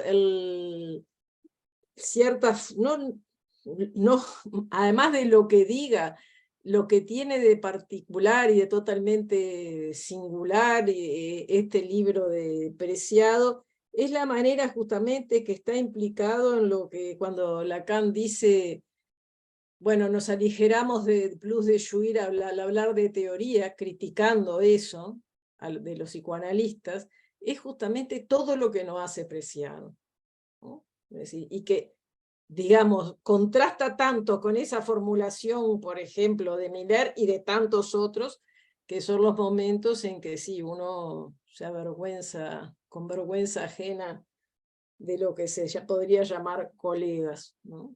Era ese comentario, ¿no?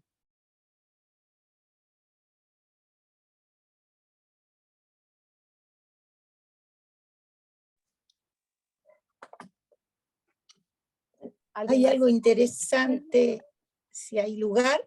Sí, sí. Hay algo interesante que creo que, no sé si Sandra, creo que lo enunció, me parecía, que era sobre el tiempo y lo ajeno. Sandra, no sé si, yo lo había marcado porque me parecía que el COVID cómo nos, a ver si encuentro esta página.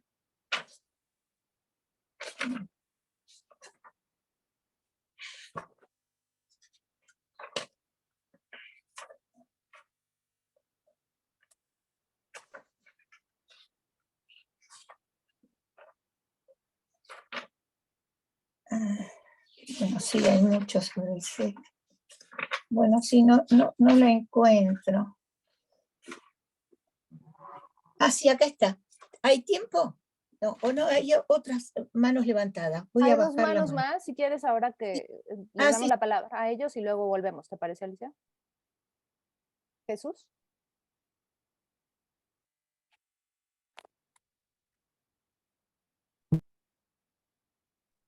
Perdón, estaba desbloqueando el micrófono. Ya. Sí, hola, buenas tardes. Gracias a Sandra, a Marcelo, Fernando, Elena, por las presentaciones. Mi comentario apunta algo nada más de lo que dijo Marcelo, que tocó Marcelo y también Sandra en su última intervención. Yo quisiera señalar algo que me parece a mí. Yo empecé el libro, pero no lo he terminado. Me parece un libro difícil que hay que tener cierta cantidad de tiempo y disposición personal para leerlo, porque no es un libro fácil. Pero dio la casualidad de que antes de que me regalaran este libro, yo había leído el pequeño librito, pequeño pero gran librito que publicó Paul B. Preciado también en Anagrama, Yo soy el monstruo que os habla, informe para una academia de psicoanalistas. Esta conferencia o informe para la Academia de Psicoanalistas se llevó a cabo el 17 de noviembre del 2019 y dice que fue invitado a hablar ante 3.500 psicoanalistas. Imagínense ustedes lo que reunir a 3.500 psicoanalistas, lo que hace, de lo que es capaz el milerismo, ¿no? De convocar y reunir a 3.500 psicoanalistas, que yo no sé en otros ámbitos 3.500 hubiera acabado en una masacre, una pelea muy fuerte, y ahí me parece ser que lo único que hubo fue el silencio, según dice Paul Preciado. Él dice que esa conferencia fue escrita por alguien que fue diagnosticado como enfermo mental y disfórico de género por la psicología normativa, y solamente alcanzó a leer una cuarta parte de ese discurso.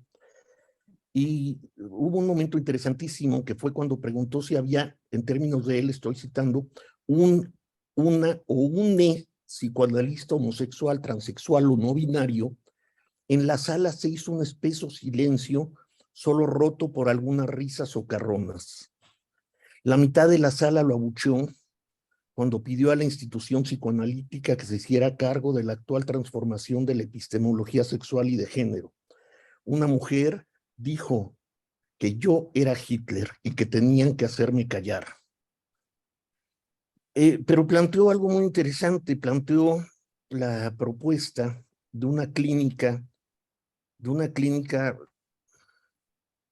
en donde nosotros, los analistas, estamos concernidos, una clínica que tendría que ser radicalmente política, que comenzara con un proceso de despatriarcalización y descolonización del cuerpo y del aparato psíquico.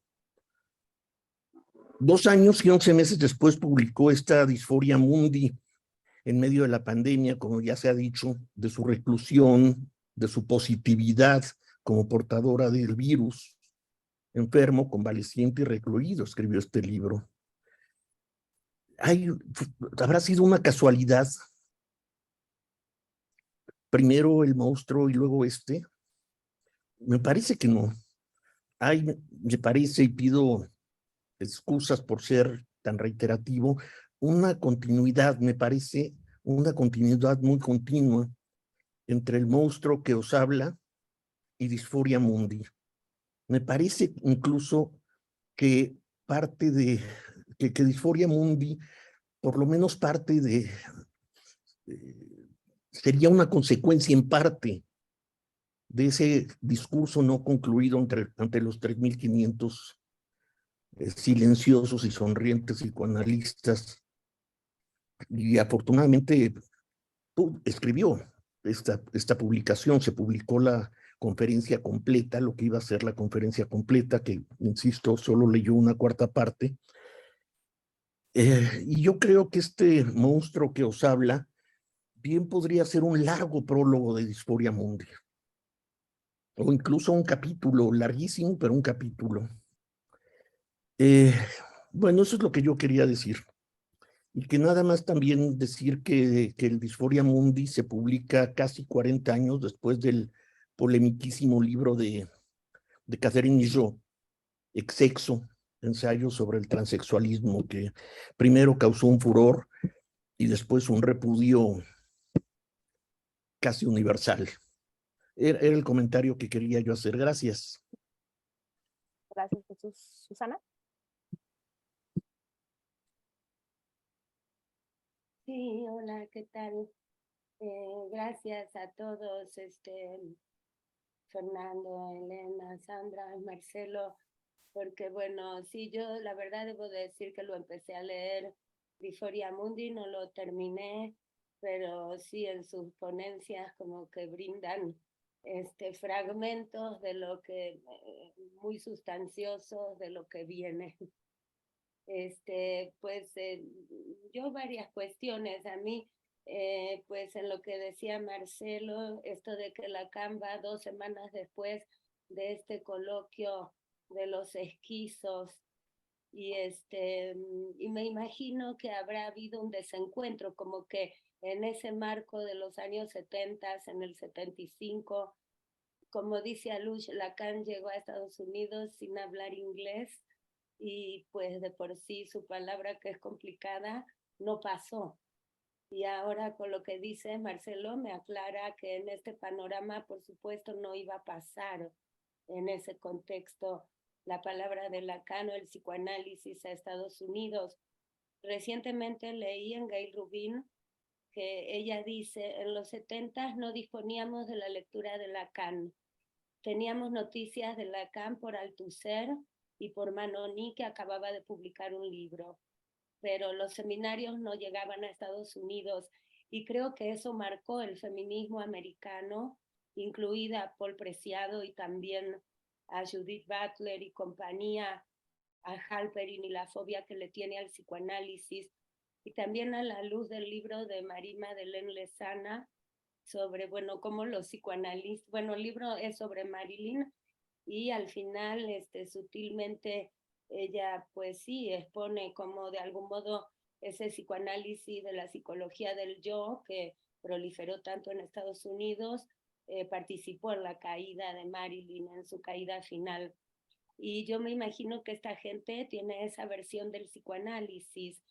Yo siento que no han leído a Lacan, a Freud tal vez, sin duda sí, pero Lacan yo siento que siguió sin llegar, porque estas críticas que le hacen, incluso yo vi la presentación que hace Paul Preciado de su libro en España, creo que en Madrid, y tiene una visión del psicoanálisis como pues una visión que no es Lacan, sino más bien los discípulos que transmiten un saber estable de diagnósticos, de psicopatología, de normatividad, porque bueno, el psicoanálisis también, como decía Sandra, hay varios, es un gran intento de pues terminar con el binarismo, cuestionar pues desde Freud todo el cuerpo es erógeno, los modelos pulsionales, bueno, en fin, hay una fuente sin fin si las feministas quisieran verlo, que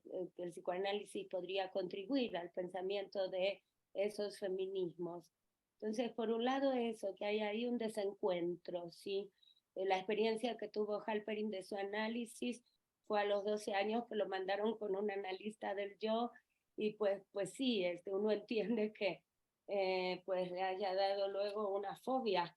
Creo que tienen ese psicoanálisis y que Derrida ha hecho lo suyo, porque Derrida ha sido maestro reconocido por Paul Preciado y también por Judith Butler, y se les nota el Derrida. Incluso en la presentación que ella hace de Dysphoria Mundi en Madrid, me pareció gracioso y me cayó mal cuando dice Foucault no era activista. En cambio, Derrida venía de Algeria y hablaba otro idioma. Y entonces, pero yo lo alcancé a ver a Derrida en París y asistir a sus seminarios. Digamos, no era una activista, era pues una diva impresionante también. Entonces, bueno, me parece muy interesante también lo que rescato muchísimo de Paul Preciado, es la crítica tan aguda que hace a la lógica de la identidad. Y creo que ella con su cuerpo desbarata esta idea de lo identitario, como que pone el cuerpo ahí, cuenta su experiencia, y bueno, eso me parece que es ese cambio de piel del que hablaba, creo, Elena, ¿sí? Que nos pone en una vulnerabilidad. Ella muestra ese cambio, ese punto de vulnerabilidad. Pero un punto controvertido que a mí me ha hecho pensar, pero lo traigo aquí, la verdad, para ver, no sé, si hay reacciones o no, porque ha habido reacciones. Durante la pandemia, Paul Preciado hace un video para Casa Gucci. Las feministas saltaron hasta el techo. Yo me esperaba que en esa conferencia alguien le pregunte algo. No, silencio. Ella me parece que no declaró nada al respecto, pero sí, la verdad me llamó la atención. No sé si alguien sabe algo al respecto, si hubo alguna respuesta de ella o algo ante las críticas feministas. Gracias, Susana. Esa es mi intervención. Sí. No, es que hay varias intervenciones, tenemos poquito tiempo. Yo solo quería decir dos cositas. Una en relación a lo que decía Jesús, que si era una respuesta al soy el monstruo que os habla. Yo creo que en parte sí, pero en parte no, porque me parece que, como decía, esto Yonki y tienen una relación intrínseca entrañable, que me parece que habla más bien de una serie de operaciones que viene gestándose desde hace mucho tiempo, ¿no? Y creo que su experiencia con el psicoanálisis, bueno, pues sí, sin duda ha sido difícil, ¿no? Y eso que decía Susana, no sé, a mí me parece que hay feministas que sí han tenido una lectura de Lacan. Sin duda ha habido sus desencuentros, ¿no? Pero Butler, por ejemplo, claramente hace una crítica a Lacan, aunque podríamos decir en todo caso que es un Lacan muy temprano, ¿no? O sea, digamos, del Lacan del significante, ahí sí, digamos, ¿no? Ahí Sí. hay un sesgo, digamos, hay un desconocimiento de un Lacan el Lacan más tardío, ¿no? Que sería interesante volver a leerlo, pero bueno, ya lo dejo acá porque tenemos poquito tiempo y muchas intervenciones. Les pido que sean concisos, por favor, para que podamos todos participar. Edwin, sigues tú, luego Mara y luego Fernando. Sí, muy brevemente, solamente para preguntarle a Fernando, ¿por qué ubica entre las prácticas del decir y de la escritura, Fernando, tú ubicas el alto riesgo del lado del desescribir, en todo caso, del lado de la escritura? ¿Por qué hiciste esa distinción en esta compleja relación? Yo entiendo que es todo un tema, ¿no?, de investigación. Pero quería preguntarte eso, Fernando.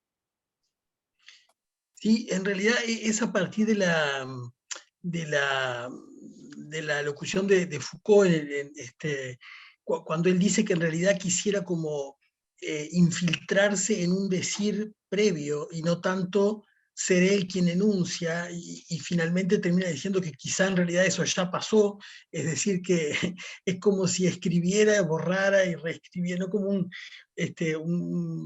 gesto, me parece una operación de escribir, desescribir, inscribir, desinscribir, no sé, era por ahí más o menos.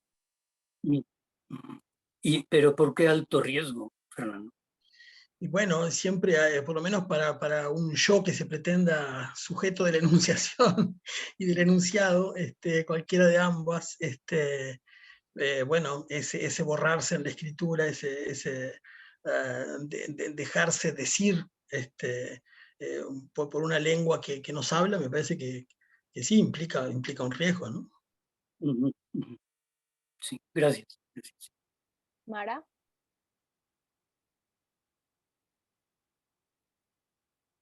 Dice que no Ya. tengo voz. Ahí está. Por suerte tengo a mi nieta acá al lado. Pero quiero tomar esto último. Ese desinscribirse de la escritura me parece muy importante, ¿no? Toda la cuestión de quién es el autor, ¿no? ¿O hay un autor? Bueno, primera cosa que no quería decir. Bueno, segundo, sí, quiero así brevemente decir, no leí el libro de Preciado y de Paul, y porque ya está acá a mi lado diciendo, pero ¿por qué lo llaman con el nombre de mujer? Sí, ¿no? Sí, él eligió, ¿no?, llamarse Paul y constituirse en Paul. Bueno, pero me llama la atención que en los años 70, 75 creo que dijeron, se dieron en pocos meses las dos conferencias. La de Burroughs, que me parece un poco interesantísimo, como fue interesantísima la época, como fue interesantísimo la relación de Burroughs con el grupo, ahora no me acuerdo el nombre del grupo, donde estaba el gran poeta, el que escribió All. La generación Beat, Mara. Sí, la Beat Generation, efectivamente. Pero Burroughs tenía razón, tenía mucha razón en lo que decía.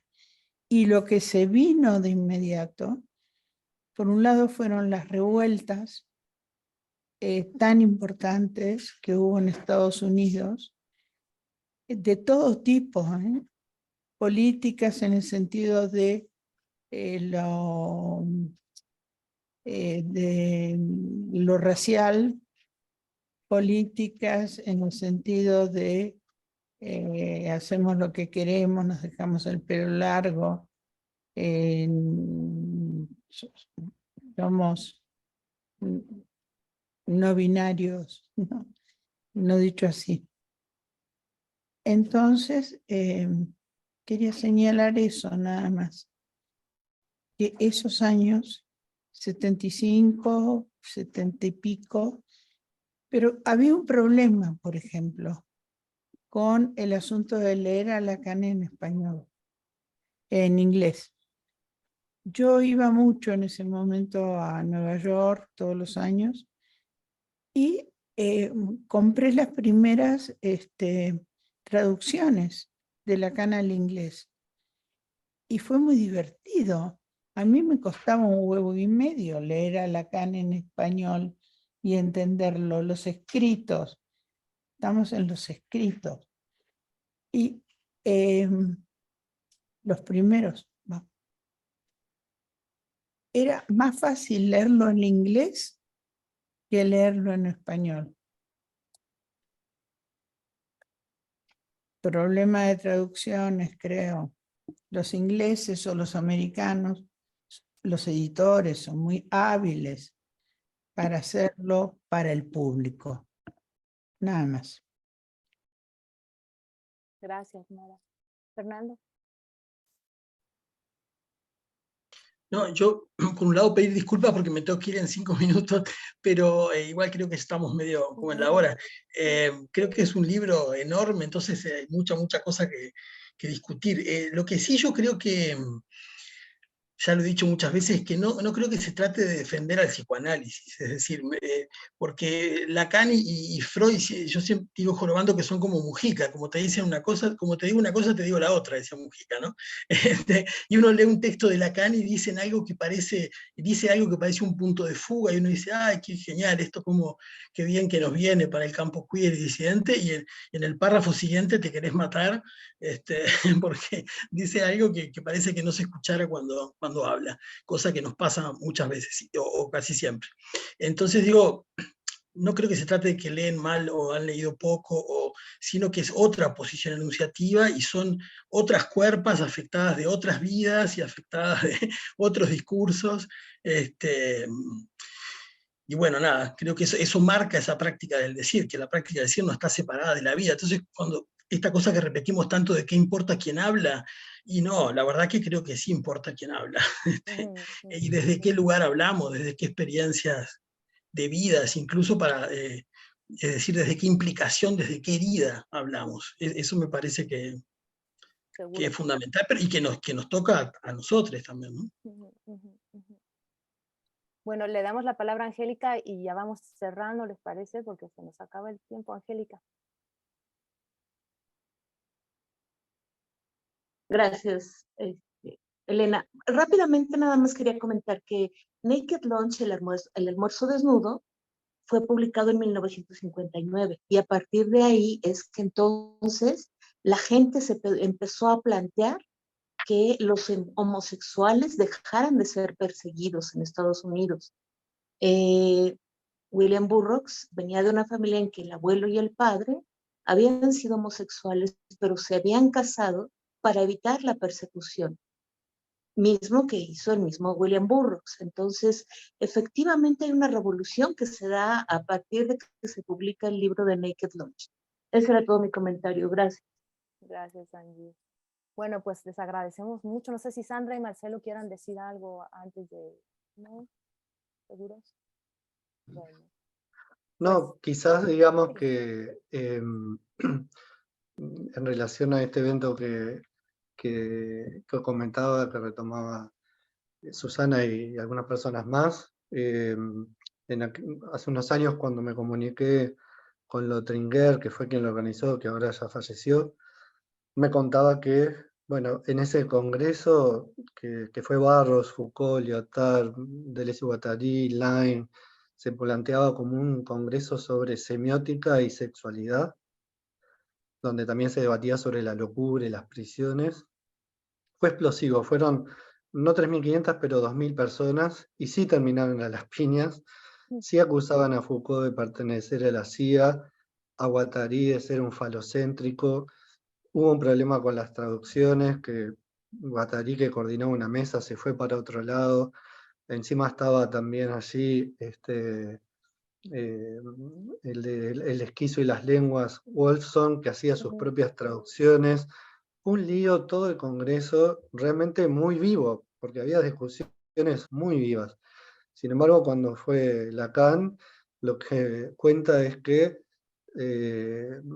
fue mucha gente a escucharlo, pero mientras se dio vuelta para dibujar unos nudos, la mayor parte de 2/3 se fueron, no entendían el francés o querían conocer a la estrella Lacan, o no sé, esa fue su versión. La dificultad, digamos, el desfasaje, y eso estaba, pero a mí lo que me parece fascinante es ver cómo, no importa, digamos, tanto que Lacan como él, como su personaje y eso haya estado desfasado, sino que por un lado a través de Guattari y por otro lado a través de William Burroughs, que si bien no lo conocía Lacan, se iban a conocer en el 80 en un congreso en Milán organizado por Verdiglione sobre lo inconsciente.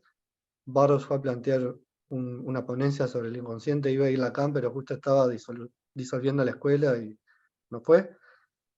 La cuestión de la imagen y del virus, la cuestión de la palabra y del virus, eso está en Burroughs, eso es algo que también lo saca de su experiencia, no solo de la escritura, la psicodelia y la adicción, sino también del psicoanálisis. Y Guattari también, digamos, hay todos unos planteos que nos conciernen, digamos, y que conciernen el psicoanálisis, y que eso es lo que va también tanto Preciado como otros retomando, y que no es sin el psicoanálisis, no es sin Freud, Lacan, Guattari y otros también analistas que han planteado algo por ese lado. Sí, de acuerdo, Edwin. No, yo ya, no. Ya, ok, es que vi que levantaste tu mano acá. Bueno, nada, me parece que es un libro súper complejo, súper interesante, de verdad, si no lo han leído, se los recomendamos mucho, es súper bueno. Y insisto que es como, digamos, como que está cargado de energía y de esperanza, de alguna manera, ¿no? Como que está eso, ¿no? Es disfórico en ese sentido, ¿no? Sandra, ¿querías decir algo? No, bueno, pues les agradecemos muchísimo, me ha dado mucho gusto que nos acompañen. Gracias, Marcela. Gracias, Marcela, y gracias, Sandra. Y nos encontramos pronto. Chao. Chao. Chao, chao. Gracias, chao. Bye. Chao, chao.